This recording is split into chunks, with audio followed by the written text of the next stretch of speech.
Howdy y'all, welcome back. Today we're going to be looking at some of the oldest photographs ever taken of Baltimore, Maryland. And these incredible images will be dated to 1840 through 1897, and they were found in the Library of Congress archives.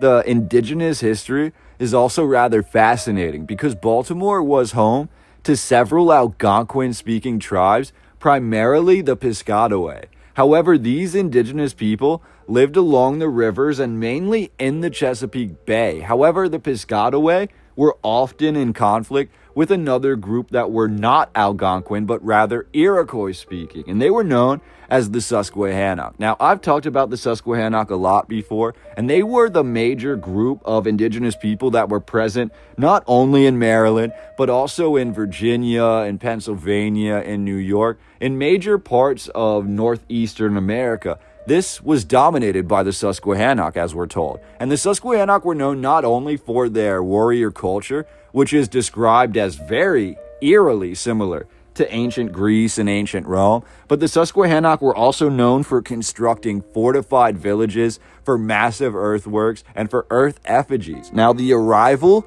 of Europeans to Baltimore in the early 1600s led to direct conflict with these indigenous people. There was disease and displacement according to the current narrative, and by the end of the 17th century, most of the indigenous populations of Baltimore had been severely diminished, if not relocated entirely, and one of those groups could have been the Susquehannock people. As you know from reading into this or looking at any of my other videos, the Susquehannock were all wrangled into Lancaster County, Pennsylvania, and then in the 1760s, there was a group called the Paxton Boys that basically wiped them all out, and the history of the Susquehannock was entirely erased after that. It's only in recent years that this subject matter, specifically the Susquehannock, has become a topic of research, and they've been brought to the limelight. Now, what's really fascinating here is that in the strangest earliest history of Baltimore and of Maryland in general,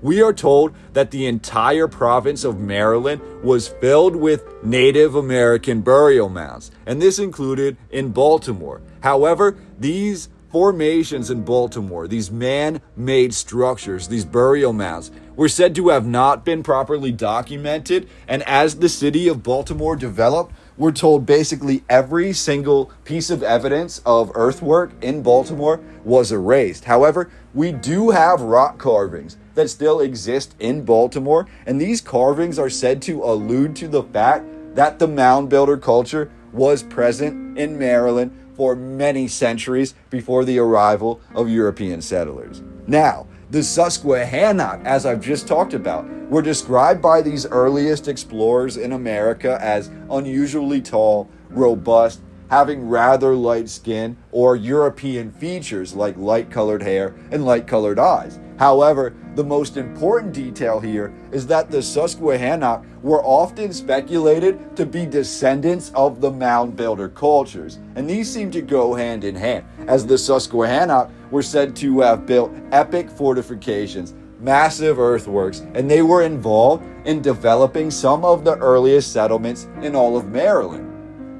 When we look at the history of Baltimore and the colonization, we're told Baltimore was founded in 1729 as the main port for shipping tobacco and grain back to the Old World. And the town of Baltimore was said to be named after Lord Baltimore Calvé, who was the first governor of the province of Maryland. And Baltimore quickly grew as the seafaring hub of the New World that was basically known for its shipbuilding and its trade. And there was also a major influx of merchants, quote unquote, who landed in Baltimore around this time period. Again, read between the lines. We're told the earliest structures in Baltimore were simple wooden structures. However, we also have massive brick buildings that were said to be influenced by Georgian architecture. This included symmetrical designs, gabled roofs, and brick facades. And one of the earliest examples of this would be the Montclair Mansion that was built in 1760. And this was also a Georgian-style plantation. Yet, by the late 18th century, the federal style of architecture had taken over the country of the United States, and this was characterized by more refined classical details, including fan lights over the doorways and elliptical windows. So much of that architecture was said to have been developing in Baltimore, and we can also see that present in these photographs. However, looking at the anomalies of the city, we have a massive piece of history that really doesn't add up here, and that is that a large portion of Baltimore is built over an epic ancient catacomb. This includes the Westminster Hall. The hall itself was founded in 1852, but it was said to have been built purposefully over the entrance to the ancient catacombs. These catacombs are described in the narrative as an 18th century colonial burial ground, and they include the oldest surviving tombs in all of Maryland. And they also include the tomb of Edgar Allan Poe. However, the layout of these ancient catacombs may actually reflect the earlier indigenous earthworks of this exact location. Then, we look at Fort McHenry, also in Baltimore, and this is a pretty massive and well-known star fort known from the War of 1812. However, Fort McHenry actually began as Fort Whetstone around the year 1776. And Fort Whetstone was an oddly shaped star fort that was considered not to be defensive, but symbolic. And the symbol?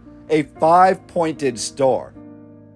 This is one of the first fortifications ever founded as truly American in 1776, and this symbolism appears to be anomalous compared to the typical forts of that time period, suggesting an outside influence. We also have a number of undocumented tunnels and underground chambers and passageways that were said to have interconnected the earliest buildings in Baltimore. They have been rumored to be found under the oldest parts of Baltimore and since covered over. However, these tunnels were said to have entrances in Fells Point and on Federal Hill, and they were possibly connected to earlier cultures of smuggling, privateering, pirates, but even more likely, they were built by the indigenous people. Now, looking into Baltimore, most of the history seems to point to it being a major location as a port, as a shipbuilding center, as an area for trade, as an area for merchants, and that really revolves around this Fells Point region. Fells Point was founded in 1763, and it became the hub for all of the shipbuilding, privateering, and trade going in and out of Maryland. And the famed Baltimore Clipper ships were said to have been built here. These ships being some of the fastest, the most nimble, the most easy to handle of the 18th century. However, when we look into this history of Fells Point, a lot of it doesn't exactly add up. Again, we're told it was founded in 1763, the exact year that the Susquehannock were said to have been wiped out in Lancaster, Pennsylvania. Now, that may not be relevant here, but we're also told that Fells Point was founded on top of the ancient location or the ancient entrance to the underground catacombs that appeared to line much of the streets of Baltimore, at least beneath them. And if not catacombs, then we also have multiple reports of caves and tunnels and passageways that were interconnected beneath Baltimore, and many of those were said to have been entered from Fells Point. Now, adding to this speculation, or adding to this sort of